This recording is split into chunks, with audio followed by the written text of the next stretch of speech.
Picture this, December 20th, 2020, 4 days before closing my first major real estate deal, syndication with a bunch of investors. The phone rings in the middle of the night. My father has just died. Then, 24 hours later, my lender bails on me. So here I am, holding a contract on a $3.2 million purchase, 23-unit building with no financing, a family in crisis, and a seller who's ready to walk. That moment was the start of the founding of my company, Lombard Equities Group, and it nearly broke me. But it also taught me the most important investing lesson I've ever learned, a lesson that came from a Roman emperor who died 1,800 years ago. Today, I want to share that lesson with you in our timeless investment principles and tactics series here. Because right now in 2025, this distinction might be the difference between surviving the next cycle and getting obliterated by it. Welcome to the Timeless Investor. I'm Arie Van Gemeren, real estate fund manager, student of history, and your host today here on our YouTube channel. On this channel, we explore timeless principles that separate great investors from everyone else. We study empires, analyze collapses, and extract lessons that actually matter when your capital is on the line. In today's lesson, it's about the razor-thin line between conviction and certainty, and why confusing the two destroys more fortunes than market crashes ever could. This comes straight from the Stoic playbook of Marcus Aurelius, the philosopher emperor who faced plague, war, betrayal, and the potential collapse of Rome itself. His secret? He understood something most investors never figure out in their careers. You can act decisively without knowing the outcome. In fact, you have to. Let me show you what I mean. So who was Marcus Aurelius? He was a Roman emperor from 161 to 180 AD, one of the five good emperors, and he lived through absolute hell. During his reign, Rome faced constant barbarian invasions on the northern frontier. The Antonine Plague, like smallpox, killed millions across the empire. His co-emperor and adopted brother, Lucius Verus, died suddenly. His most trusted general, Avidius Cassius, betrayed him and declared himself emperor. And through it all, Marcus kept a private journal, not for publication, not for posterity, just for himself, as a daily practice to implement Stoic philosophy under the most brutal circumstances imaginable. That journal became meditations, and it is one of the most powerful operating manuals ever written for how to think clearly under pressure.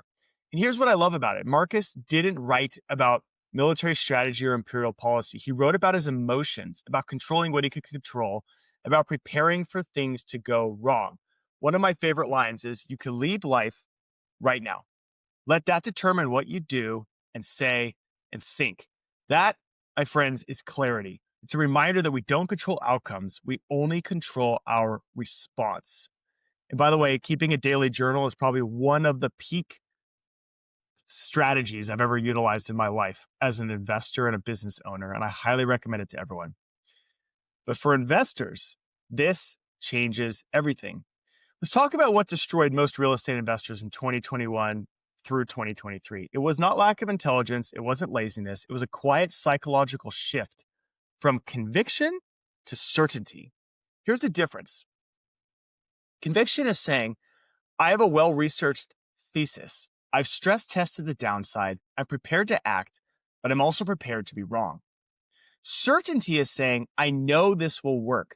Rates won't spike. My model is correct. I am different. Conviction is a process. Certainty is a story. And here's what happened. From 2010 to 2021, real estate delivered extraordinary returns. Sponsors made a killing. LPs were all happy, generally. Everyone got rich. But here's the trap. Most of those returns were not skill. They were market beta. Okay? The entire market was going up. You didn't need to be brilliant. You just needed capital and a pulse. But success does do something dangerous to the human brain. It convinces you that you are the reason things worked. You start believing you've cracked the code. So by 2021, operators who had been rewarded for a decade with risky deals started taking on incredibly risky deals. Floating rate debt, thin margins, aggressive rent projections, Sunbelt markets priced at 4 cap with certainty, absolute certainty that it would all work out. Why? Because it always had. That's overconfidence bias, and it murdered portfolios. As Nassim Taleb writes in The Black Swan, The more you believe in your uncertainty, the more you are setting yourself up for a black swan event. Translation: certainty makes you fragile. Conviction with humility makes you anti-fragile, strong, made of iron, however you want to look at it. But it's true. Think about it. So how do you build conviction without falling into certainty? Marcus Aurelius gives us 3 principles. 1, control what you can control. There are so many things outside your control as an investor. You cannot control the Fed. You cannot control cap rates. You cannot control your tenants' behavior. You can't control what the stock market does. You have no control. But you can control your underwriting. You can control your reserves. You can control how much leverage you take on. Marcus writes, you have power over your mind, not outside events. Realize this, and you will find strength. In real estate, this means don't obsess over interest rate predictions. Focus on whether your deal survives if rates spike 200 basis points.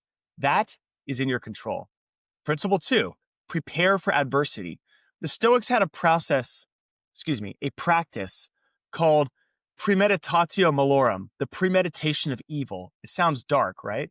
But it's not. It's discipline. Before every deal, you should visualize what could go wrong, not out of fear, out of preparation. What happens if rents drop 15%? What if your property manager quits? What if insurance triples? By the way, all of those have happened to me at some point. I have a business partner who does this religiously. Every deal we look at, he says, show me the disaster scenario. And I'm a sales guy. So I'm like, no, let's focus on the upside. They've got a pitch. He goes, no, I want to see the worst case scenario. Spike cap rates 3%. Do this, do that, do that. And I said, well, that'll never happen. He goes, I don't care. I don't care. Give me the answer. What does it say? So we dig into it. It's not pretty. Makes me feel a little uncertain, but do I still have conviction? That's the question. And you know what? That discipline has saved us multiple times, including the deal I'm going to tell you about shortly. Principle number 3, master your emotions. Markets do not care about your feelings. They don't care that you're excited about a deal. They don't care that you need it to work. Stoicism is, at its core, an operating system for managing emotions. Marcus wrote meditations every single day as emotional discipline.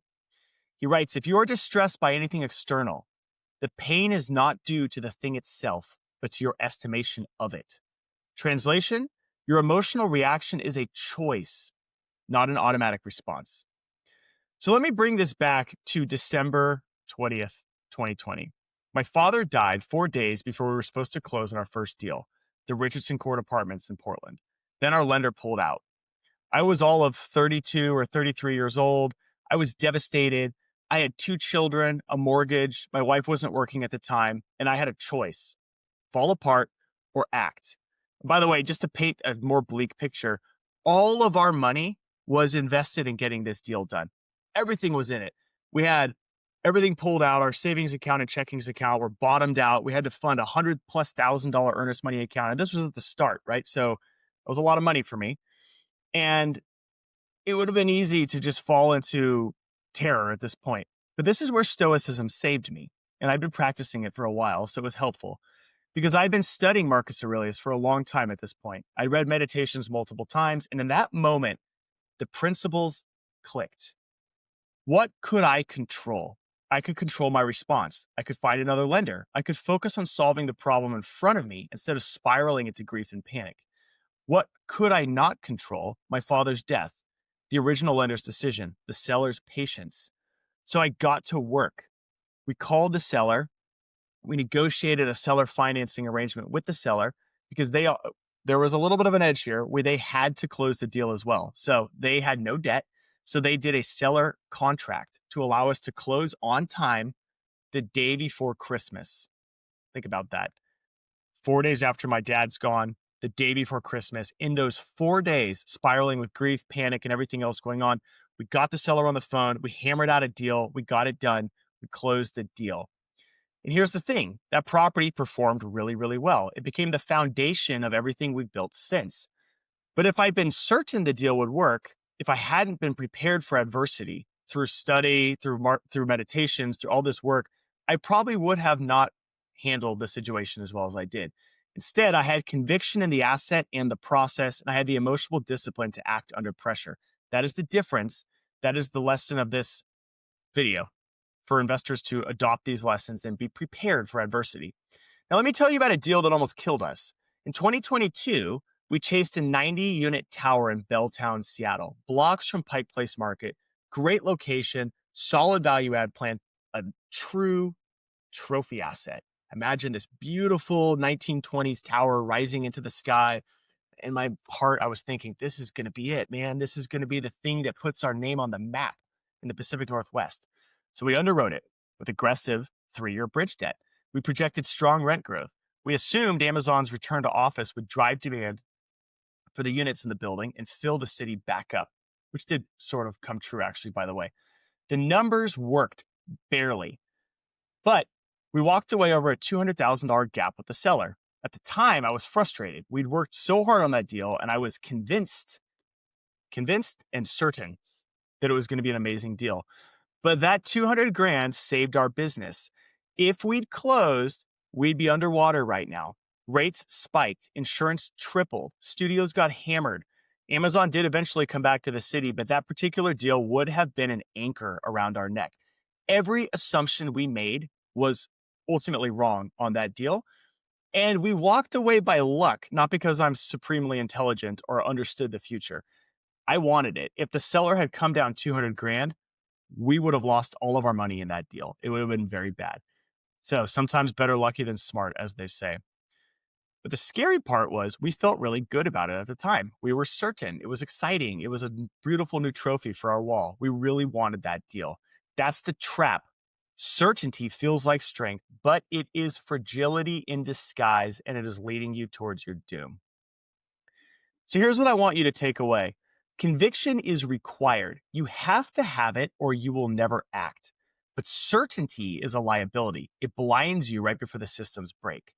The best investors move forward knowing that they might be wrong. They build margin of safety into every deal. They stress test the downside. They control their emotions.